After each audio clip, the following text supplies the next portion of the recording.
ఈ దుర్యోధన దుశ్శాసన దుర్వనీత లోకంలో.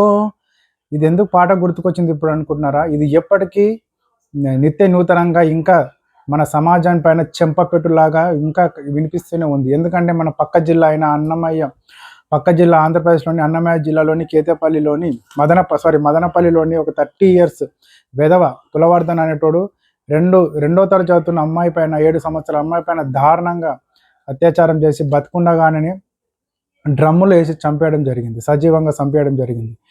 సో ఇది ఎందుకు నేను చెప్తున్నానంటే ఇది ఎంత దారుణమైన విషయం అంటే, చిన్న పిల్లల్ని అత్యాచారం చేయాలనుకునే మూర్ఖులకి, మృగాలకి, ఏజ్ తోటి, వాళ్ళ వయసుతోటి, వాళ్ళు ఎలా ఉన్నారని ఎంతటి వాళ్ళని సంబంధం లేదు. జస్ట్ అమ్మాయి అయితే సరిపోతుంది, ఆడపిల్ల సరిపోతుంది అనే విధంగా ఉన్నారు. దీనికి అంతటి కారణం చాలామంది క్వశ్చన్ చేయడం ఒకటి. ఓకే, ఈ ఇన్సిడెంట్ జరిగింది, వాడు ఆత్మహత్య చేసుకున్నాడు అంటున్నారు. ఆత్మహత్య చేసుకున్నాడు, హత్య చేసినాడు, ఒక పిచ్చి కుక్క చచ్చిపోయింది అనుకుందాం. కానీ ఒక్కసారి మనం రీకాల్ చేసుకుంటే ఇది జరుగుతూనే ఉంది. ఎవ్రీ టైం జరిగినప్పుడల్లా ఇలాంటి ఇన్సిడెంట్ జరిగినప్పుడు అప్పటి పూర్తికి మనం ఎంకరేజ్ చేసినట్టు చేసి, అంటే అప్పటి పూర్తికి గవర్నమెంట్ క్వశ్చన్ చేయడం, ఇలాంటి వ్యక్తులను చంపాలి లేదా సూసైడ్ చేసుకోవాలి వాడే అనే విధంగా మనం ప్రేరేపించడం, లేదంటే ఎన్కౌంటర్ చేయాలని పోలీసులకి అల్టిమేటం ఇవ్వడం, ఇవన్నీ జరుగుతూ ఉన్నాయి. కానీ ఒక్కసారి ఇదంతా ఎందుకు జరుగుతుంది? ఒక చిన్నగా ఇన్సిడెంట్ మనం ఒకసారి రీకాల్ చేసుకుంటే ముఖ్యంగా జరిగేది ఏందని తెలుసా? డ్రగ్.